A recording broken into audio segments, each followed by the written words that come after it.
March 6th, 2025. It's a Thursday.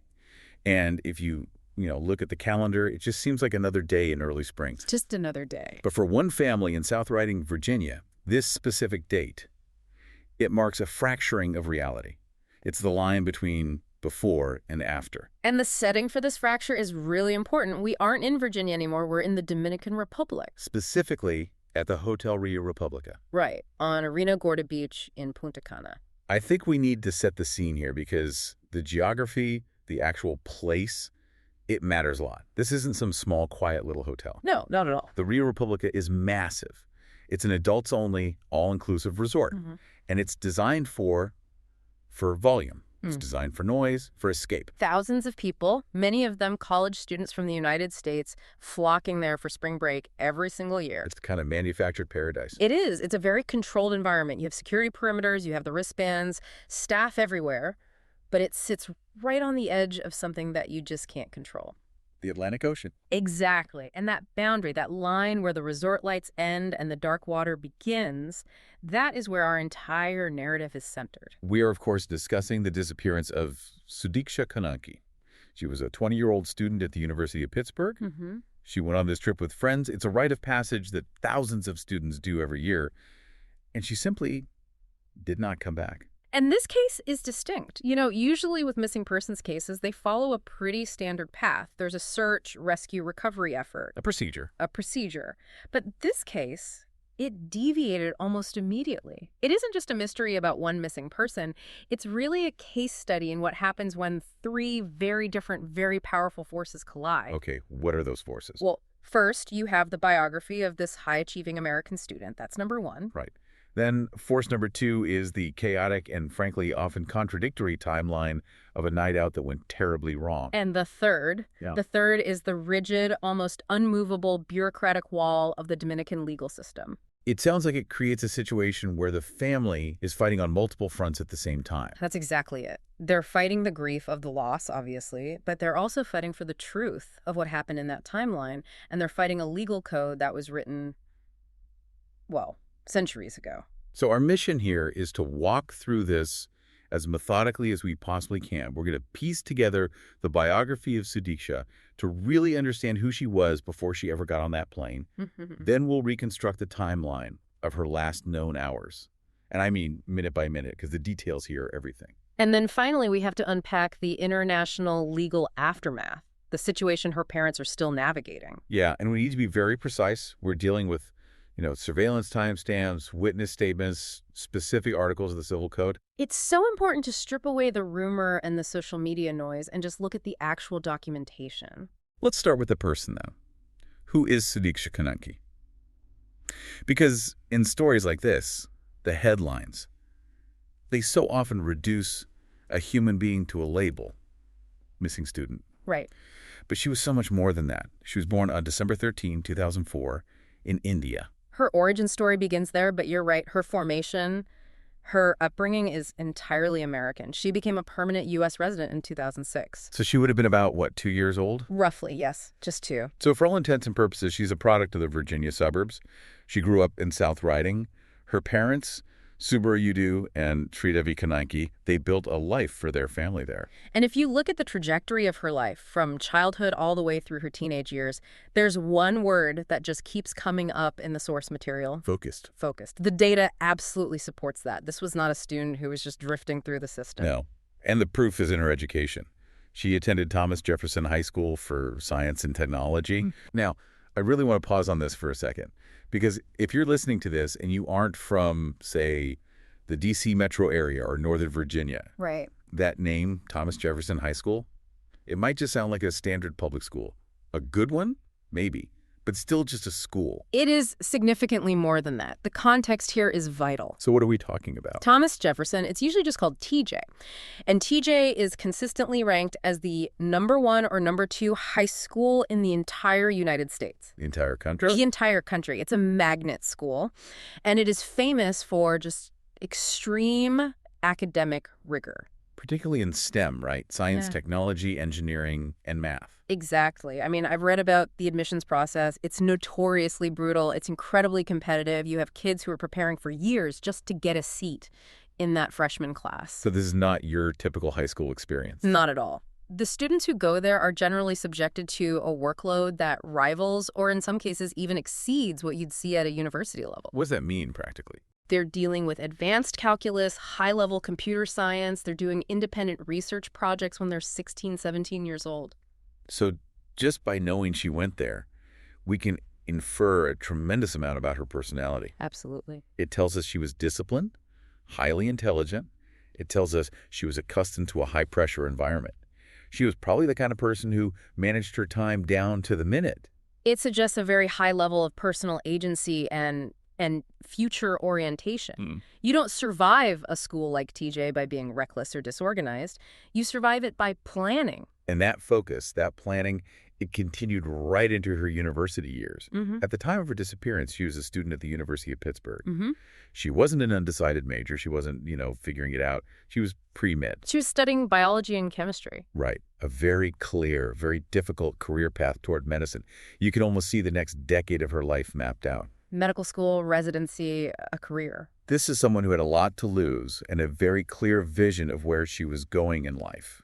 Which is what makes the events of March 6th so jarring. You have this individual who is defined by control and precision. Right. And she's entering an environment, spring break in Punta Cana, that is defined by the total loss of control, by chaos. Let's talk about that trip then. It was spring break, March 2025. Sudiksha traveled with a group. It wasn't a solo trip. No, she was with 5 fellow students and friends. They arrived in the Dominican Republic on Monday, March 3, 2025. A very standard timeline for a collegiate break. You arrive Monday, you plan to leave Friday or Saturday. It gives you a solid week of, sun and relaxation. And those first few days, from Monday to Wednesday, by all accounts, they were completely normal. We have no reports of any drama, no arguments, no illness, no reports of anything unusual happening at all between their arrival on Monday and the early morning hours of Thursday, March 6th. Just a typical vacation. And that's often the case in these kinds of investigations. The precipitating events, they happen very rapidly after a long period of normalcy. There's no slow buildup. It's just a sudden, violent break in the pattern. Let's move to that specific time frame. We're going to break down the timeline of March 6th, 2025. This is where the documentation shifts from these general biographical details to precise minute-by-minute logging. This is where the mystery really takes shape. Yeah, and as we go through this, I think it's important to do what you said earlier. Distinguish between the objective surveillance, The cameras that don't lie. and the subjective witness testimony, which can be flawed or biased or just wrong. A crucial distinction. So the timeline begins in the middle of the night. It's 3:00 a.m., Thursday morning. Reports place Sudiksha at the bar of the Hotel Rio Repubblica. She wasn't alone. No, she was drinking with a group. And this group consisted of 5 women, aged between 20 and 22, and 2 men, both aged 22. This demographic makeup it's completely consistent with the resort environment. Young adults, mixed gender group, socializing late at night. And they are inside the resort perimeter. At this point, they're still in what you'd call the safe zone. But time moves on. An hour and 15 minutes pass. It's now 4:41 a.m. The bar is likely winding down, or maybe they just wanted to change the scenery. We have a shift in location. And this shift is captured on camera. It is. Surveillance footage captures the group moving. They're leaving the main hotel complex and heading towards the beach area. This is a critical piece of visual evidence. It establishes the movement of the group as a single unit. They are still together at 4:15 a.m. And the footage provides some very specific details about Sudiksha's condition and her company. She is seen walking arm in arm with a man named Joshua Stephen Reeb. And we should probably profile him briefly as he becomes the central and eventually only witness in this case. Agreed. Joshua Stephen Reeb is a 22-year-old college student from Iowa. He was part of this larger group that was socializing that night. The surveillance footage captures them together, physically linked, walking toward the ocean. Why arm in arm? I mean, we can only speculate on the mechanics of that. Was it romantic? Was it just friendly camaraderie? Or was it for support? It's 4:15 in the morning after a night of drinking. Maybe she needed stability. Maybe he did. The footage doesn't give us the why. It only gives us the what. Exactly. It shows them linked. It establishes her location and her companion at 4:15 a.m. with complete accuracy. This is the last objective confirmation we have of her in that group setting. And they're heading into the dark. At 4:15 a.m., the beach is pitch black. The resort lights, they only reach so far. Beyond that, you just have the sound of the waves and darkness. 45 minutes later, at 5 a.m., the dynamic of the group changes completely. It disperses. Yes. The surveillance and the witness reports all indicate that the other friends, the other women, and the other man, they departed the beach area around 5 a.m. They went back to the hotel. This is the moment of separation. The whole safety and numbers dynamic is now gone. Up until 5 a.m., you have multiple witnesses. After 5 a.m., the circle shrinks to just 2 people. Sudiksha and Joshua Uribe. They did not leave with the others. They remained behind on the beach together. Now, why did they stay? We don't know. Maybe they were talking. Maybe they just wanted to watch the water. But from this point forward, the timeline, the entire narrative, relies almost exclusively on the account provided by Joshua Stephen Reeb. We no longer have a group witness perspective. It's all on him. And that's where the investigative narrative shifts from multi-source verification to single-source reliance. And that single source is describing a chaotic, traumatic event. Reeb provided a detailed narrative to the authorities about what happened after 5:00 a.m. And I want to relay this account exactly as he provided it.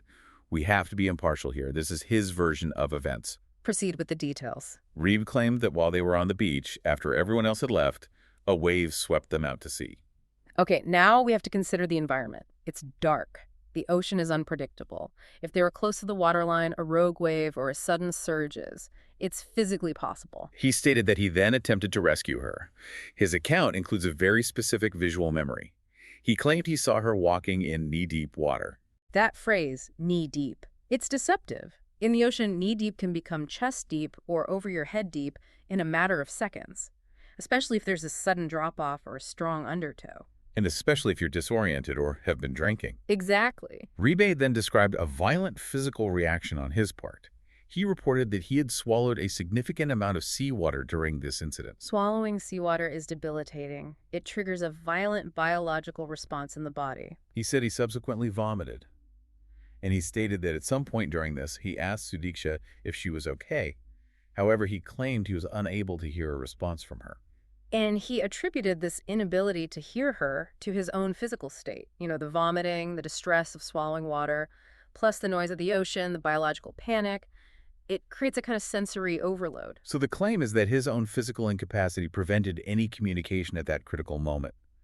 But this leads to what is arguably the most scrutinized part of his account, the part that I think the average person has a really hard time understanding. The assumption he made. Yes. Reeb claimed that after he recovered from this physical reaction, after the vomiting stopped, he looked around and he did not see her. And his conclusion was not, she's in trouble or she is drowning. No. He made an assumption. He assumed she had simply left the beach. He assumed she had returned to the hotel or gone somewhere else while he was incapacitated. So he inferred her departure rather than verifying it. That right there is the pivot point of the entire investigation. Following this assumption, he didn't run to the hotel to check on her. He didn't scream for a lifeguard or security. He claimed that he sat down on a beach chair. And fell asleep. He fell asleep on the beach after what he described as a near-drowning incident where his friend disappeared. Now, physiologically, is it possible? Yes. The crash after a massive adrenaline dump combined with alcohol consumption and total exhaustion, it can lead to unconsciousness. But procedurally, from an investigative standpoint, it looks incomprehensible. It does. It leaves a massive gap in the timeline where nobody was looking for her. An enormous gap. And we know exactly how long that gap was, because we now return to the objective surveillance evidence to cap this timeline. It is 8:45 a.m. The sun is fully up. It's been daylight for hours. The resort is waking up. People are having breakfast, going to the pool. And the cameras capture Joshua Stephen Reeb leaving the beach area. He's walking back towards the hotel. He is alone. The others left at 5 a.m. He leaves at 8:55 a.m. That's a nearly 4-hour window. 3 hours and 55 minutes where he was on that beach, ostensibly asleep for a portion of it, while Sudiksha was completely unaccounted for. And that 4-hour gap is the black box of this investigation. Because when he leaves at 8:55 a.m., Sudiksha is not with him. She is never seen on any surveillance footage ever again. And that discrepancy between the departure of the group at 5 a.m. and his solitary return nearly 4 hours later, that creates the primary investigative window. Everything hinges on what happened in that time. Let's move to the aftermath. So obviously when Sudiksha did not appear that morning, her friends would have noticed. Right. They talk. They realize she isn't in her room. She's not at breakfast. Panic begins to set in. The authorities were notified. But before the investigation could fully ramp up, before search parties were fully deployed, there was an action by Reby that drew immediate and intense suspicion. His attempt to leave. He attempted to check out of the Hotel Rio Republica. And attempting to depart the location of a disappearance is, well, it's a major red flag for law enforcement. It often triggers legal holds. Even if his intent was innocent, right? I mean, maybe he was just panicking. Maybe he thought the vacation was over and just wanted to go home. It doesn't matter. It looks like flight. And it certainly looked that way to the local authorities. They intervened immediately. They confiscated his passport. Which means he was effectively detained. He was. And this wasn't just for a few hours. He was held at the Hotel Rio Republica for over a week. Detention without charge for that duration implies a very high level of suspicion. They were trying to build a case. They were trying to find inconsistencies in his story. The scrutiny was intense. Reby was interrogated multiple times. And these weren't just standard police interviews with a local officer. No, he was being questioned by local Dominican attorneys. And it's worth noting the level of official involvement here. Yes. The investigation included the Dominican Attorney General, Yenny Berenice Reynoso. That seems significant. The Attorney General of the entire country. It is very significant. When an attorney general becomes personally involved in the interrogation of a witness, it signals that the case has reached the highest levels of national concern. Why, though? Tourism. Tourism is the absolute lifeblood of the Dominican economy. A missing American student on spring break is a potential diplomatic and economic crisis. They needed answers, and they needed them fast. And yet, despite the high-profile involvement, despite the multiple interrogations, a legal system has specific requirements for holding someone. You can't just hold them because you don't like their story. Exactly. You need evidence. You need a body. You need a weapon. You need something more than an unbelievable story and a 4-hour gap in the timeline. And on March 18th, 2025, so that's 12 days after the disappearance, there was a significant legal maneuver. Ryeby's legal counsel submitted a writ of habeas corpus. This is a term we often hear in legal dramas, but it's important to understand what it actually means, especially in an international context. Please break it down for us, for anyone listening who isn't a lawyer. A writ of habeas corpus literally translates to that you have the body. It is a fundamental legal instrument that challenges the legality of a person's detention. So his lawyers are asking the court to what? They're asking the court to produce the prisoner and for the state to justify with evidence why they are being held. It's a check against arbitrary power. It's basically them saying, show us your proof or let him go. Precisely. The argument is, you have held this man for 12 days. You have not charged him with a crime. You have no direct evidence connecting him to a crime. Therefore, you must release him. You cannot hold a foreign national indefinitely based only on suspicion or because they were the last person to see someone. And the court. The court agreed with Reby's lawyers. It did. A hearing was held, and the result was his release. The authorities presumably did not have enough evidence to formally charge him with anything related to Sudiksha's disappearance. And without a body or any forensic evidence that pointed to foul play, continued detention would have violated his rights under both international and local law. So he was free to go? The response from Reby was immediate. The hearing was on March 18th. The very next day, March 19th, he went to the U.S. consulate in Bavaro to get travel documents. Remember, his original passport had been confiscated by the police. He obtained an emergency passport, and he did not linger. Yeah. She left the island immediately on March 19th, accompanied by a friend, and he returned to the United States. Which effectively moves him out of the immediate jurisdiction of the Dominican authorities. Once he's on U.S. soil, getting him back for more questioning would require extradition proceedings. Which requires a much, much higher burden of proof. A much higher burden. So this leaves the Konanki family in just a devastating position. Their daughter is missing. The last person to see her alive, the only person who knows what happened in those 4 hours, has now left the country. And the active investigation is, for all intents and purposes, stalled. But the nightmare for the family wasn't over. It was just shifting into a new phase. A legal phase. This brings us to a part of the story that I don't think any traveler ever anticipates. It is a brutal bureaucratic wall. We're talking about the legal complexity of the concept of death in the Dominican Republic. On that same day, March 18th, 2025, while Joshua Reby was securing his release, Sudiksha's parents, Sudiksha and Sudiksha Konanki, made a formal request to the Dominican authorities. They requested that the authorities declare their daughter legally dead. Now, let's pause there. Why would they do that so soon? It had only been 12 days since she went missing. It's a request that is often born of a heartbreaking administrative necessity. You have to deal with student loans, with health insurance, with the university, things that require legal proof. And I imagine it's also a step towards some kind of closure. Of course, it's an acknowledgement that, given the circumstances, a disappearance at sea survival is highly, highly unlikely. But their request was denied. And it wasn't denied because the police were still hopeful that she was alive somewhere. It was denied because of the Dominican Civil Code. This is where we need to look at the specific statutes. The law is found in the Civil Code of the Dominican Republic, specifically in the provisions between Articles 112 and 140. And this is an older legal framework, I understand. Very old. It's based on European codes from the 19th century, and it is extremely rigid, especially when it comes to timelines. The law is primarily designed to protect the property and the rights of a missing person in case they eventually return.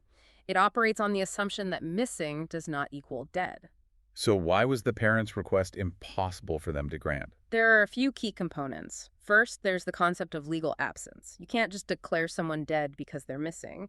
You first have to seek a declaration of legal absence. Okay, and how long does that take? The law states that a declaration of legal absence can only be sought after a period of 4 years of disappearance. I'm sorry, did you say 4 years? 4 years? They have to wait 4 years just to legally file to have her declared absent. That's unbelievable. Mm-hmm. But it doesn't end there, does it? No, it goes further. Even after waiting those 4 years to finally submit the request, the declaration itself is not immediate. The law says the declaration of absence may only be granted 1 year after that formal request is submitted. So you're talking about a potential 5-year timeline just to get a piece of paper that says she's legally absent, not even legally dead. Potentially, yes. You wait 4 years to ask, and then you wait another year for the answer. That seems incredibly cruel to a grieving family. Is there no exception? No way to speed this up? There is one exception. There's a way to get an immediate legal declaration of death, bypassing that whole absence timeline. But it has a requirement that creates a perfect catch-22 in this specific case. What is the requirement? The physical presence requirement. For an immediate death certificate to be issued, the law mandates the physical presence of the body before a forensic physician. So without a body, there can be no death certificate. Correct. And without a death certificate, she is legally just missing for years. Precisely. It creates this bureaucratic limbo. The law, it was designed to prevent fraud, to stop someone from faking their own death, to claim insurance money or avoid debts.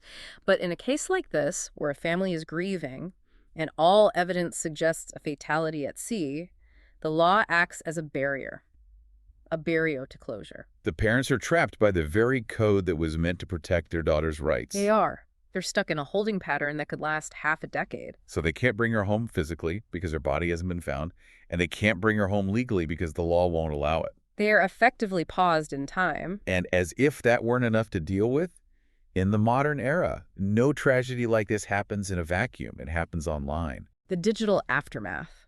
This is that third force we talked about at the beginning, the collision of misinformation with grief. This brings us to the misinformation campaign that followed. In the days and weeks after Sudiksha's disappearance, a video began to circulate online. It went viral on several social media platforms. High engagement content, especially tragic content, often attaches itself to trending news stories. The algorithms push it to the top. And this video purported to show Sudiksha drowning.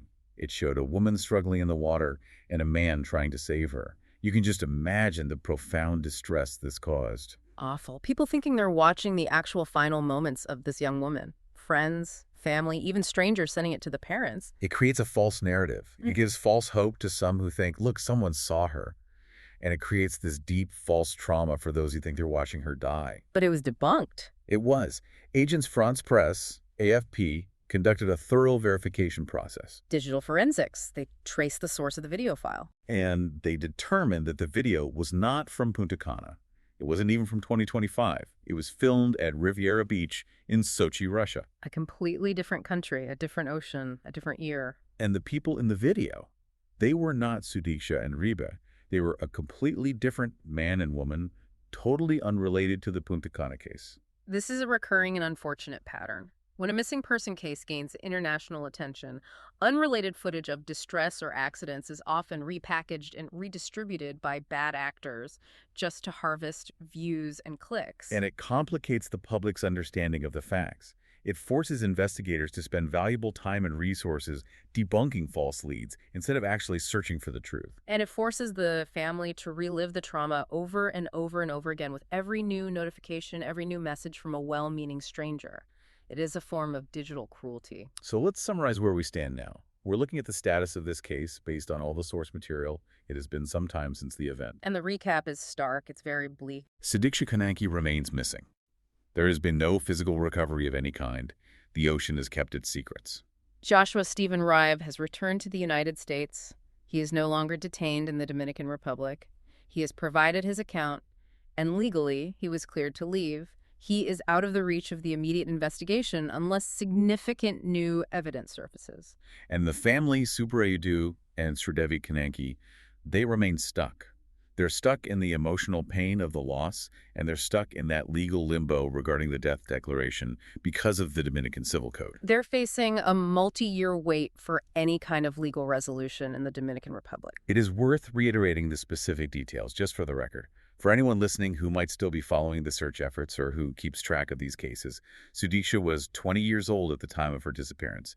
She stood 5 feet 3 inches tall. These physical details, her height, her age, her permanent residence status, these are the data points that remain in the active missing persons databases. And this case is now categorized under the 2025 missing person cases in the Dominican Republic. It joins a list that no family ever wants to be on. It serves as a powerful and tragic case study in how quickly a recreational trip can devolve into a legal and diplomatic quagmire. As we wrap up, I just want to leave our listeners with a thought on the intersection of travel and law. We often think of borders as just lines on a map or a queue at customs. We think if we have our passport, we have our rights. But that isn't really true. When you cross a border, you are crossing into a completely different legal reality. The protections and the procedures you're accustomed to in your home country, they do not travel with you. You're subject to the local code, whatever it may be. You are. And the Dominican Civil Code, with its 4-year waiting period for a declaration of absence, is just one example of how foreign laws can impact families in completely unexpected and devastating ways. A law written in the 1800s can determine your family's fate in the 21st century. It's a very harsh lesson in the importance of understanding where we are, not just geographically, but legally. We can only hope for answers for the Konanki family, but for now, the files remain open. Indeed. Thanks for listening.